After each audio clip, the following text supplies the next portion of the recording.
इधर जांच चल रही है साहब चोरी की, तो ओवैसी साहब को क्या जरूरत आन पड़ी, ऐसी कौन सी खलबली कि हिंदू मुस्लिम का एंगल ले आए? राजनीतिक लाभ चाहिए ओवैसी साहब को? चोर अगर हो कोई, घोटालेबाज हो कोई, तो क्या जाति देखी जाएगी? या चोर अगर है वो, तो धारा अगर हिंदू है या राम मंदिर से जुड़ा हुआ व्यक्ति है तो उसके लिए धारा अलग काम करता है क्या? बीएनएस का ये मैं पूछता हूं, ऑल इंडिया मिलिट्री पूछ रहा है, हमारे राष्ट्रीय अध्यक्ष पूछ रहे हैं, और मैं भी पूछना चाहता हूं भारतीय जनता पार्टी से, विश्व हिंदू परिषद से, कि क्या राम मंदिर में सेवा कर रहे सेवादार या उस ट्रस्ट के जो मेंबर थे वो असली हिंदू हैं? वो असली हिंदू हैं? नहीं, असली हिंदू ओवैसी का पंडित है जो राम मंदिर में चंदा तो दिया है लेकिन चंदा चोरी नहीं किया है। इन चोरों पे इतनी मेहरबानी क्यों सरकार कर रही है भाई? चोर को गिरफ्तार करने में इतना समय क्यों लगा रही है? चोर के ऊपर बुलडोजर क्यों नहीं बरस रहा है? अगर आज गलती से कोई और मदरसे का शिकायत होता कि उसमें 1000 रुपए की गड़बड़ी हो गई है तो योगी बाबा तो ऐसे तो गामा साहब होने को बहुत कुछ होता, हाइपोथेटिकली अगर जाना है तो होने को बहुत कुछ होता। आप ये कह रहे हैं गामा साहब पहले बयान का मतलब समझ लेते हैं, फिर उसके बाद इधर उधर चलते हैं। आप ये कहना चाह रहे हैं कि आज अचानक से आपके अंतरात्मा की एक आवाज निकली है कि योगी सरकार जो बुलडोजर की कार्रवाई करती है या जो एनकाउंटर होता है वो ठीक करती है, यही कह रहे हैं आप? ठीक नहीं करती है। नहीं, आज तक आप उसके विरोध में थे, आज आप ये कह रहे हैं कि बुलडोजर की कार्रवाई क्यों नहीं हुई या अभी तक एनकाउंटर क्यों नहीं हुआ, तो या तो आप उसके सपोर्ट में हैं। नहीं सर, पतली गली से बीच में बोल के कुछ भी नहीं निकल लीजिएगा, पहले बयान का अर्थ क्या है जरा उसको समझिए भी और समझाइए भी।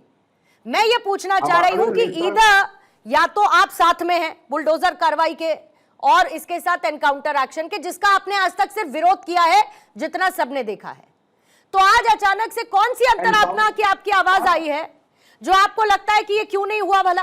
आपने देखा है। लीजिए गामा साहब चले ही गए, ठीक है। लोधी साहब आपके पास आ जाती हूं मैं, और ये समझना चाहती हूं कि अभी तक सारे आरोपियों को लेकर बहस चल रही है, जांच जारी है। अब जो ओवैसी ने आज जो अपनी ट्रिक खेली है या जिस तरीके की बातचीत के लिए ओवैसी साहब जाने जाते हैं, उस एंगल की क्या जरूरत है आज भला, मुझे बताइए। ओवैसी साहब के इस बयान से आप इत्तेफाक रखते हैं या आपको लगता है कि नहीं ये बयान बेफिजूल है, नहीं देना चाहिए था? देखिए, जहां तक ओवैसी जी की बात है, उन्होंने जो बयान दिया है, तो पहले तो ये समझना होगा कि राजनीति में बयान जो होते हैं सौदे पे निर्धारित होते हैं। हो गया होगा कोई सौदा भारतीय जनता पार्टी से ओवैसी जी का? क्या जरूरत पड़ी थी ओवैसी जी को बयान देने की? देखिए, क्लियर लाइन है, भारतीय जनता पार्टी की बी टीम ओवैसी जी है। जहां जहां संकट भारतीय जनता पार्टी को लगता है, तुरंत ही दिल्ली के आला कमान ओवैसी जी को वहां पे भेज देते हैं। जब बीजेपी फंसती है ओवैसी को आगे करती है। आप खुद देखिए ना कि आज प्रभु राम के मंदिर की चोरी हो रही है, उनके मंदिर में चंदा चोरों को चिन्हित कर लिया गया है। एक तरफ छोटी मछलियों को पकड़ा जा रहा था और बड़ी मछलियों को बचाया जा रहा था। तो कहीं ना कहीं आज खुद देखिए ना, संभल की घटना हो चाहे अयोध्या की घटना हो, भारतीय जनता पार्टी जब भी बैकफुट पे होगी ओवैसी साहब की एंट्री हो जाएगी। आज खुद देखिए, कांग्रेस पार्टी का प्रतिनिधिमंडल गया, आज क्या वो प्रतिनिधिमंडल को गिरफ्तार कर लिया गया। हमारे प्रदेश अध्यक्ष अजय राय जी थे, सांसद तनुज पुनिया जी थे, पूर्व मंत्री दीपक सिंह थे। उसी जगह 2 दिन पहले केजरीवाल जाते हैं। तो जो इनकी ए बी टीम है उनको प्रोटोकॉल से स्वागत कराया जाता है। अब ए में चाहे ओवैसी हो और चाहे केजरीवाल अरविंद हो, दोनों तय कर ले कि बीजेपी की टीम कौन है और बी टीम लोधी साहब क्या समझौता, क्या समझौता बताइए? आपने कहा हो गया होगा कोई समझौता, अब कोई समझौता मैं तो नहीं जानती, आप बताइए कि क्या समझौता संभवतः हुआ होगा कि आज ओवैसी इस तरीका का बयान देंगे और उससे बीजेपी को यह फायदा मिल जाएगा, क्या समझौता हुआ होगा? जब पूर्णिमा जी पूरा देश मर्यादा पुरुषोत्तम श्री राम जी के मंदिर की चोरी की घटना से आहत है, उनकी आस्था पे चोट की गई है, उनकी भावनाओं को लूटा गया है। एक आप खुद सोचिए मतलब वो 40 दिन में 70 बार चोरी हो गई। मैं क्या पूछ रही साल हूँ में कितनी बार हुई होगी? लोधी साहब, मैं क्या पूछ रही हूँ? अपनी बात नहीं लोधी साहब, मेरे सवाल का जवाब दीजिए ना, मुझे मेरे सवाल का जवाब चाहिए। लोधी साहब, मुझे सवाल का जवाब चाहिए। बयान दूंगा। लोधी साहब, सवाल का जवाब चाहिए। पहले सवाल का जवाब दीजिए, फिर उसके बाद अपना संदर्भ प्रसंग लेकर आइएगा। मैं ये बात आपसे रोजाना चर्चा कर रही हूँ, इसे लेकर तो मैं डेली सुनती हूँ। मुझे पता है आप कहां से शुरू करेंगे, कहां तक पहुंचेंगे। भगवान राम के अस्तित्व को मानते हैं क्या? मैं इतना पूछ रही हूँ लोधी साहब। गामा साहब फिर अपनी बात को पूरा कीजिएगा, क्योंकि कांग्रेस ने कह दिया है कि समझौता कर लिया होगा बीजेपी के साथ कोई, आपने बी टीम ने, इसीलिए इस तरीके का बयान दिया है। लेकिन पहले लोधी साहब एक सेकंड, गामा साहब एक सेकंड, मुझे अपनी बात पहले पूरी करने दीजिए। गामा साहब एक सेकंड। लोधी साहब मुझे ये बताइए कि क्या समझौता हुआ होगा दोनों के बीच में कि आज ये ओवैसी बयान देंगे और बीजेपी को उससे ये फायदा होगा?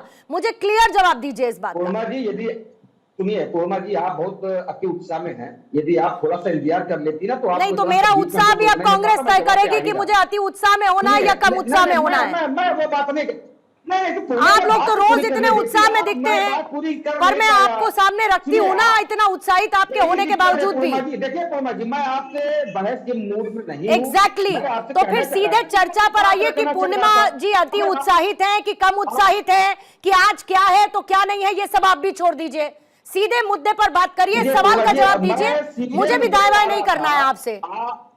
देखिए मैं सीधे मुद्दे पे आ रहा था। हाँ जवाब दीजिए। आपने बीच में हल्का सा मुझे डाइवर्ट कर दिया। अरे इसलिए किया क्योंकि आप मेरे सवाल का जवाब नहीं दे रहे हैं विशाल जी। आप बोल लीजिए, आप बोल लीजिए। तीसरी बार अपना सवाल दोहरा रही हूँ, तीसरी बार अपना सवाल दोहरा रही हूँ कि क्या दोनों के बीच में समझौता हुआ है। सवाल सुनना चाहते हैं लोधी साहब, या अपना लिखकर जो लाए वही बता के चले जाइएगा? नहीं लिख के तो आप भी बैठी होंगी। तो फिर सवाल पूछ रही हूँ ना, सवाल का जवाब दीजिए। क्या समझौता हुआ होगा बताइए। नहीं मुझे लिखा पढ़ा होने में कोई समस्या नहीं है, मैं लाती हूँ लिख कर, क्या दिक्कत है बताइए इसमें। अरे 2 मिनट आप शांत तो होंगी, कैसे जवाब दे दे जब आप ही बोलती रहेंगी एक तरफ। ठीक है, टू बी प्रिसाइज मेरे सवाल का जवाब दीजिए। भारतीय जनता, पहले मेरी पूरी बात करूंगा 2 मिनट में, आपको जवाब मिल जाएगा, टोकिएगा नहीं। आपसे मेरा निवेदन, 2027 की चुनाव की भारतीय जनता पार्टी कई बार ऐसा हुआ है कि राम को आगे करके चुनाव को लूटने का काम किया, राम के नाम पे, धर्म के नाम पे चुनाव को लड़ने का काम किया। आज आप देखिए पूरे देश में जिस तरह राम भक्तों को आघात पहुंचा, राम की मर्यादा को छेड़ा गया है, उसको लूटा गया। राम हमारे आदर्श थे, भारत देश में जो संस्कार है वो राम की देन है। हम लोग मर्यादा संस्कार, जो संस्कारी जो भारत देश जो है जिसको मर्यादा संस्कार मिला वो प्रभु राम की देन है। आज उस मंदिर के साथ क्या किया भारतीय जनता पार्टी ने? आज वही भारतीय जनता पार्टी ने, अब जब भारतीय जनता पार्टी फंस रही है, बुला लिया अपने बी टीम को। मैं यहां पे आना चाह रहा था कि जान रही है भारतीय जनता पार्टी कि आज पूरा देश समझ गया है कि भारतीय जनता पार्टी को आस्था राहुल जी मानेंगे क्या? वाराणसी, काशी, मतलब कोई लेना देना नहीं है, सिर्फ राजनीति से लेना है। ठीक है, राजनीति के लिए ओके, इनका कोई लेना देना नहीं है ना, इनका कोई लेना देना नहीं है। ठीक है, मान लिया असदुद्दीन ओवैसी का, चलिए कोई लेना देना नहीं है। आप लोगों का तो लेना देना है ना, जो अस्तित्व के राम के अस्तित्व तक को स्वीकार करने के लिए इनकार करते थे, है ना। आप लोगों का आज अचानक से लेना देना हो गया प्रभु श्री राम से। गामा साहब जवाब दीजिएगा। इसी बीच में ऋचा सिंह भी हमें ज्वाइन इन कर चुकी है, बीजेपी की प्रवक्ता। ऋचा जी आपका स्वागत करती हूँ। ठीक है, जवाब लीजिएगा गामा साहब। ठीक है सर, लोधी साहब आप रुकेंगे जरा, लोधी साहब रुकेंगे। गामा साहब जल्दी से, ठीक है, गामा साहब फिर से चले गए हैं। ओके ऋचा जी मैं आपके पास आ जाती हूँ। पहले सीधे सीधे ओवैसी के बयान पर मैं पहले आपकी प्रतिक्रिया चाहती हूँ। एफआईआर हो गई, गिरफ्तारी हो गई, अब इसके बाद मामला आगे बढ़ रहा है, इस्तीफे के दौर भी चल रहे हैं, लेकिन उसके बावजूद एक धर्म विशेष को शामिल करना ओवैसी की तरफ से, ये कहना कि भाई अगर मुसलमान शामिल कर लेते तो फिर उसके बाद क्या होता, एनकाउंटर हो जाता, बुलडोजर चल जाता, केस क्लोज हो जाता। गलती कर दी इन्होंने कि मुसलमान मेंबर को नहीं रखा ट्रस्ट में। नहीं देखिए, Samajwadi party, Congress party, AIMIM, इन सब दलों का मुख्य एजेंडा है कि प्रभु श्री राम के नाम पर उस तरीके की राजनीति करना जिससे समाज को बांटा जा सके। ये वही समाजवादी पार्टी, कांग्रेस पार्टी और ओवैसी साहब हैं जो लगातार राम मंदिर को लेकर, उसके निर्माण से लेकर आज तक सवाल उठाते रहे, प्रभु श्री राम के अस्तित्व को नकारते रहे। जब अयोध्या में भव्य निर्माण हो रहा था तो ये उसके ऊपर प्रश्न चिन्ह उठाते रहे। ये वही समाजवादी पार्टी और कांग्रेस पार्टी है जिसने अपने तमाम नेताओं को केवल इसलिए पार्टी से निकाल दिया क्योंकि वो अयोध्या में दर्शन करने चले गए। आज तक समाजवादी पार्टी और कांग्रेस पार्टी के जो बड़े नेता है वो अयोध्या में दर्शन करने नहीं जा सके निमंत्रण के बावजूद। लेकिन आज इनको गिद्ध दृष्टि डालनी है, गिद्ध राजनीति करनी है और अयोध्या में जिस तरीके से ये सनातन परंपरा को अपमानित करने का प्रयास कर रहे हैं उसको जनता लगातार देख रही है। पूर्णिमा जी, मैं एक बात स्पष्ट रूप से कहना चाहती हूँ कि अयोध्या में प्रभु श्री राम के इस महान स्थल पर एक दुर्भाग्यपूर्ण घटना हुई है, लेकिन इस घटना को लेकर जिस तरीके की ओछी राजनीति समाजवादी पार्टी और कांग्रेस पार्टी कर रही है, ये कतई जनता को बर्दाश्त नहीं है। जिस दिन इस घटना की जानकारी हुई उस दिन के बाद से लगातार प्रक्रिया चल रही है। एसआईटी गठित हुई, एसआईटी ने जिन लोगों का नाम दिया, जिनकी प्रारंभिक दोष पाए गए, उनके ऊपर एफआईआर की गई, उनकी गिरफ्तारी की गई। बड़े ट्रस्ट के लोगों ने नैतिकता के आधार पर इस्तीफा दिया। ये वही समाजवादी पार्टी और कांग्रेस पार्टी है जिसके इतिहास में नैतिकता शब्द नहीं और नैतिकता के आधार पर इस्तीफा तो बहुत दूर की बात है। और आज भी, आज के दिन यानी कि 30 जून को भी ट्रस्ट ने किस जो अन्य बैंक के लोग थे या जो अन्य कर्मचारी थे, इस लगातार जांच के दायरे को एसआईटी के माध्यम से आगे बढ़ाया जा रहा है। मुख्यमंत्री योगी आदित्यनाथ जी ने स्पष्ट कर दिया है कि दूध का दूध और पानी का पानी होगा। और अगर लेकिन इसका मतलब ऋचा जी ये थोड़े ही है कि विपक्ष सवाल नहीं उठाएगा। विपक्ष तो सवाल उठाएगा ना, विपक्ष तो सवाल उठाएगा। देखिए दो बातें हैं। एक बात तो साफ है कि जितने भी राम भक्त हैं इससे बहुत आहत हैं। अब आप इसमें जो राजनीति कर रहे हैं उनको भले ही किनारे रख दीजिए, वो एक अलग बात है, लेकिन उनका काम है सवाल उठाना, तो सवाल तो वो उठाएंगे। अब उसमें वो मंदिर गए नहीं गए, दर्शन किए नहीं गए, इसका मतलब उनसे सवाल उठाने का अधिकार तो नहीं छीन लिया जाएगा ना ऋचा जी? पूर्णिमा जी, सवाल उठाने के अधिकार की बात नहीं है। सवाल इस बात का है कि ये नहीं चाहते हैं कि सच सामने आए, ये केवल राजनीति करना चाहते हैं। और यही कारण है कि एसआईटी की अंतिम रिपोर्ट आने का ये इंतजार नहीं कर पा रहे हैं, जबकि लगातार प्रक्रिया चल रही है। एफआईआर भी हुई है, दोषी लोगों को जेल भेजा गया है, नैतिकता के आधार पर इस्तीफे हुए हैं। लेकिन चूंकि समाजवादी पार्टी का काम केवल और केवल सनातन का अपमान करना है, वे जिस तरीके से सनातन परंपरा का और सनातन भक्तों का अपमान करना चाहते हैं, विशेष रूप से ये कुछ संस्थाओं को जिस तरीके से लगातार टारगेट कर रहे हैं, उसको भी उत्तर प्रदेश की जनता देख रही है। इनको इंतजार करना चाहिए। ठीक है, भक्तों का, ठीक है ऋचा जी, आपकी बात मैंने मान ली। कपीश जी मुस्कुरा रहे हैं, उसका जवाब देंगे। भक्तों का सम्मान आहत हो रहा है या नहीं हो रहा, मैं ये तो बहुत गहराई में नहीं कह सकती, लेकिन इतना पता है कि भक्तों की जो भावनाएं थी वो इसके बाद जरूर आहत हुई हैं और भक्तों के मन में बहुत सारे सवाल हैं जिसकी जिम्मेदारी और जिसकी क्लैरिटी देने की जिम्मेदारी आप ही लोगों की है। कपीश इसीलिए मैं जिम्मेदारी से कह रही हूं, इसीलिए किसी को बख्शा नहीं जाएगा, चाहे वो कोई भी व्यक्ति हो, ठीक है, इसीलिए पद पर बैठा हुआ हो। Okay, zero tolerance to crime की नीति पर उत्तर प्रदेश की सरकार कार्य कर रही है। ठीक है, कपीश जी क्या कहेंगे आप?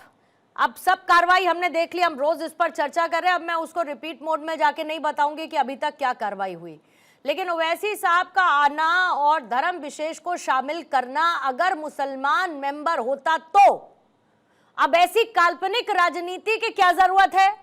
और मैं ये क्यों ना कहूं, क्योंकि उत्तर प्रदेश के चुनाव आने हैं और चुनावों में जोर आजमाइश करनी है ओवैसी साहब को और एक वर्ग विशेष को खुश करना है वोट बैंक के तौर पर, इसीलिए बयान देना जरूरी था। नहीं, देखिए, वो भारत के एक सभ्य सिटीजन हैं, देश के नागरिक हैं और देश में एक सांसद के पद पर हैं, एक जनप्रतिनिधि। और चूंकि यहाँ पर बात चोरी की है, डकैती की है, गृहकटी की है, आपराधिक न्यास भंग की है, छल कपट धोखाधड़ी की है, यहाँ बात मंदिर और राम जी से और अयोध्या जी से जुड़ी हुई नहीं है, ये बात तो अपराध की है। इसलिए अपराध पे कोई भी व्यक्ति प्रश्न पूछ सकता है, स्वागत है, पूछना भी चाहिए। और अपराध में और धर्म ये भी तलाशने का भी स्वागत करते हैं?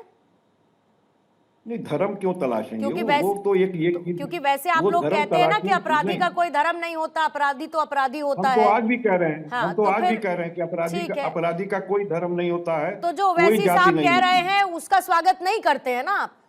नहीं, उसका स्वागत नहीं है। हाँ। स्वागत इस बात का है कि वो हमारे देश के एक शहरी हैं, एक जनप्रतिनिधि हैं, अपनी बात कह सकते हैं। अगर उनकी बात किसी को सही नहीं लगती तो उनसे प्रश्न करके आप उत्तर भी ले सकते हैं। उसका जवाब समाजवादी पार्टी नहीं दे सकती। लेकिन एक चीज जरूर कहेंगे, क्योंकि देखिए, जब सुप्रीम कोर्ट के द्वारा वर्डिक्ट दे दी गई राम मंदिर के पक्ष में और यह कह दिया गया कि केंद्र सरकार को इस वक्त इस शक्ति प्रदान की जाती है कि वो एक ट्रस्ट बनावे, तो भारतीय न्यास अधिनियम सन 1882 के अंतर्गत वो एक ट्रस्ट बनाती है।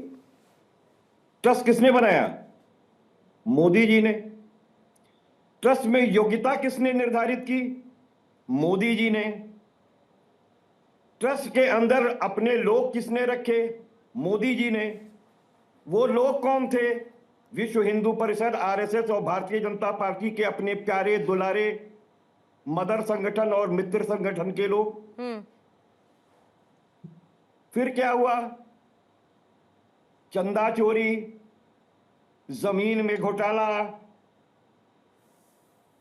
चरण पादुका गायब, हीरे का हार गायब, 200 किलो की ईंट गायब चांदी की, कई 100 करोड़, कई 2000 करोड़ के करीब में अमानत में खयानत किसने की? प्रधानमंत्री जी के द्वारा नियुक्त गिरहकट, चोरकट, डकैत और राम जी के आस्था से जुड़े हुए जितने भक्त हैं उनकी आस्था का लुटेरा। और सबसे बड़ी बात, भारतीय न्यास अधिनियम की धारा 23, धारा 26 पढ़ लीजिएगा, कोट कर रहा हूं, उसको देख लीजिए, अभी गूगल में ऐसे दबाइए आ जाएगी। स्पष्ट रूप से कहती है कि न्यास के अगर एक से अधिक सदस्य हैं और उनके द्वारा अगर कोई छल कपट धोखाधड़ी कोई गबन किया जाता है या किसी और के द्वारा किया जाता है जिसकी सूचना उनको है, तो बीएनएस की धारा 316(5) के तहत वह दंडनीय अपराध करते हैं। ठीक है।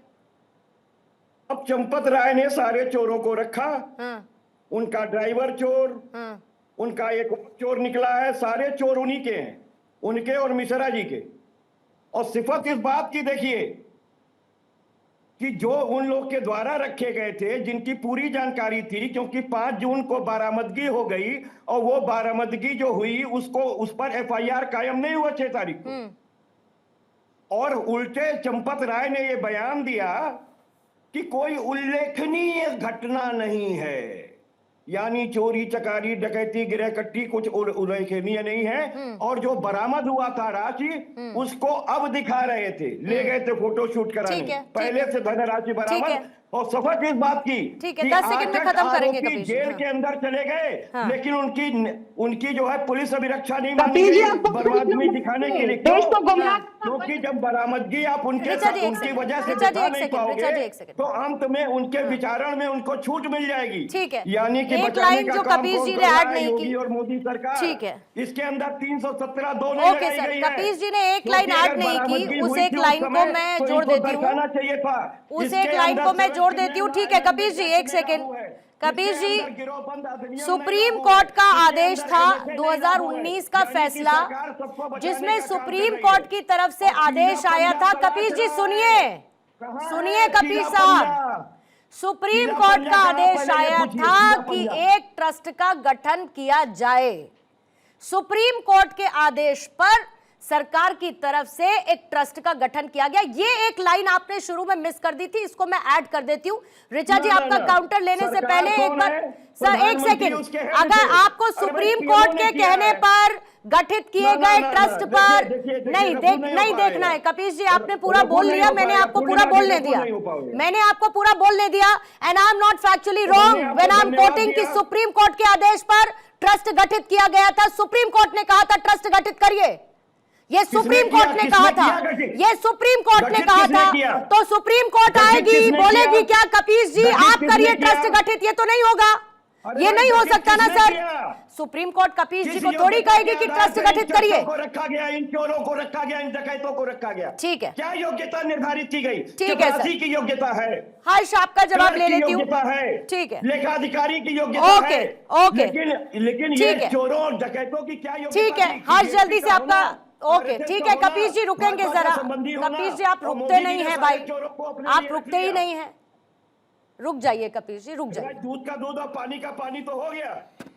हर्ष आपका जवाब ले लेती हूँ। और दूध मलाई अपने चौकीदार से अरे चिंता, रुकते ही नहीं है, मतलब बड़ी समस्या है कपीश जी। एक बार कोई बोले, 10 बार कोई बोल दे, आप लोग सुनते नहीं है, ये बड़ी समस्या, बड़ा एम्बैरेसिंग है। पता नहीं आपके लिए कितना है, सामने वाले के लिए बड़ी दिक्कत हो जाती है। हर्ष आपका रिएक्शन लेना चाहूंगी जल्दी से। ऐसा लगता है कि कार्रवाई हो रही है, नहीं हो रही है, गिरफ्तारियां हो रही है, नहीं हो रही है, एसआईटी अपनी जांच में क्या दे रही है, आगे क्या सजा दी जाएगी, कौन सी धारा है, इसमें सबको नीचे करते हुए सबसे ऊपर आ चुकी है राजनीति और आ गया है केंद्र में 2027 का चुनाव उत्तर प्रदेश का। कौन कितना इस मुद्दे से फायदा उठा सके, कौन किसका कितना नुकसान कर सके, सारी एनर्जी हर किसी ने इसी में झोंक दी है। पूर्णिमा जी देखिए, सबसे पहले तो जो भी ये पूरा मामला है, जो हुआ है, वो बड़ा ही गलत काम है।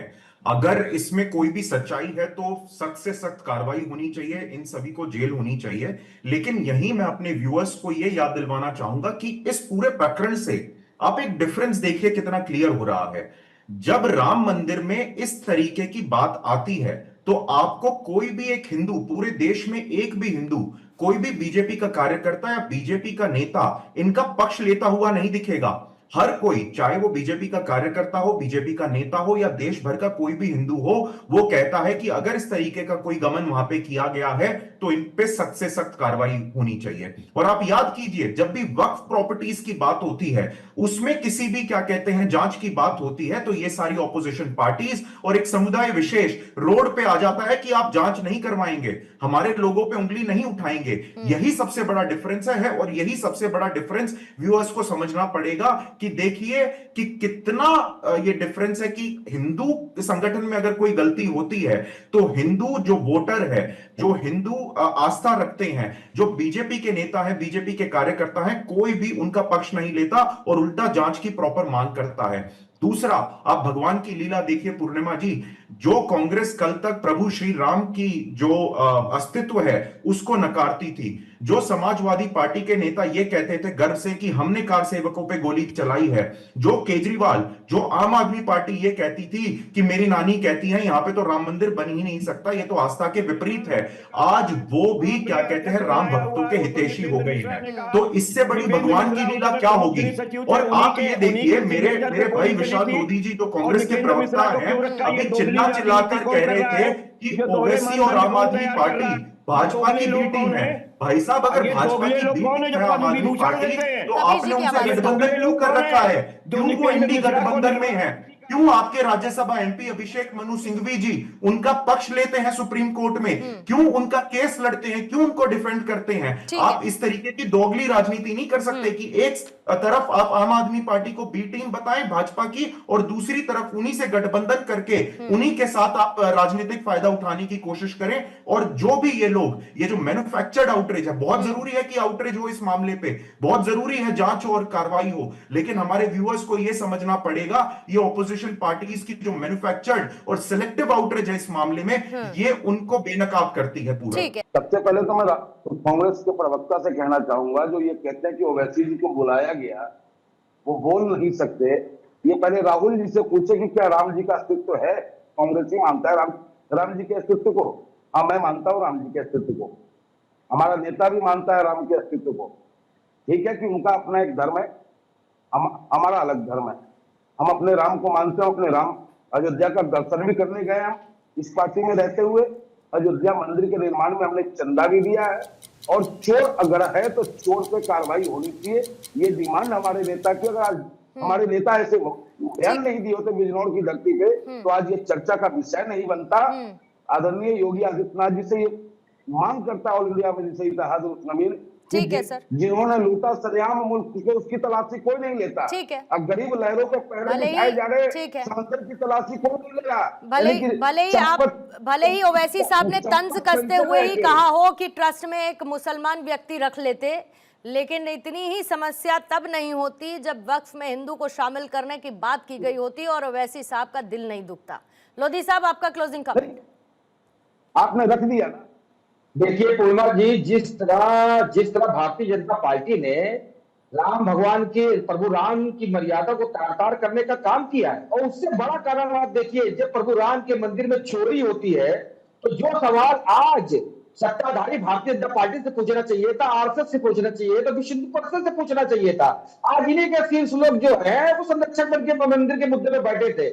मगर आज भारतीय जनता की बी टीम सिर्फ जो है वो ओवैसी तक नहीं सीमित है। बहुत सारे राजनीतिक विशेषज्ञ इस देश में भारतीय जनता पार्टी को बैकअप देने का काम करते हैं, उनका पक्ष रखने का काम करते हैं। तो कहीं ना कहीं प्रभु राम की चोरी देश को बर्दाश्त नहीं है। देश का हर बच्चा एक एक नागरिक भारतीय जनता पार्टी की कुकृत्य को देश के सामने रखेगा और इन फिरका परस्त राम के नाम को लूटने वाले को इस देश से भगाने का काम करेगा। चलिए, ये बात कम से कम इतना भरोसा तो आपको उत्तर प्रदेश की सरकार और एसआईटी टीम पर है ही। ऋचा जी, आपका क्लोजिंग कमेंट। नहीं पूर्णिमा जी, समाजवादी पार्टी लगातार जिस तरीके से अफवाह फैलाने का प्रयास कर रही है, इन्होंने एक भी बार अपने कमेंट में ये नहीं बताया कि माननीय सुप्रीम कोर्ट के आदेश के बाद 3 महीने के भीतर ट्रस्ट गठित करने की बात कही गई थी, जिसके आधार पर ट्रस्ट का गठन किया गया।